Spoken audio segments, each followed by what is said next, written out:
আপনাদের সাথে আমি কিছু কথা শেয়ার করতে চাই। আমাদের দেশে, আমাদের চারপাশে এমন অনেক ঘটনা ঘটে যেগুলো দেখার সাথে সাথেই আমরা রিয়াকশন দিয়ে ফেলি। অ্যাজ আ নেশন আমরা খুব জাজমেন্টাল, খুব জলদি বিচারকের আসনে বসে যাই। বাট ইংরেজিতে একটা কথা আছে, ডোন্ট জাজ আ বুক বাই ইটস কভার। এমন অনেক ঘটনা ঘটে যেগুলা দেখে আমরা আবেগপ্রবণ হয়ে এমন প্রতিক্রিয়া দেখিয়ে ফেলি যেটার জন্য মূল অপরাধী আড়ালে চলে যায় এবং একজন নিরপরাধী মানুষ সে দোষী হয়ে যায় সবার সামনে।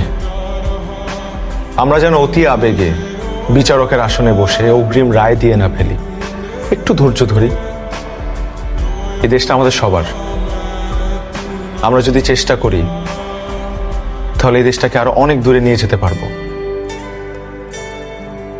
আপনারা সবাই ভালো থাকবেন এবং আমার জন্য দোয়া করবেন, আমি যাতে আরো অনেক দিন আপনাদেরকে বিনোদন দিয়ে যেতে পারি।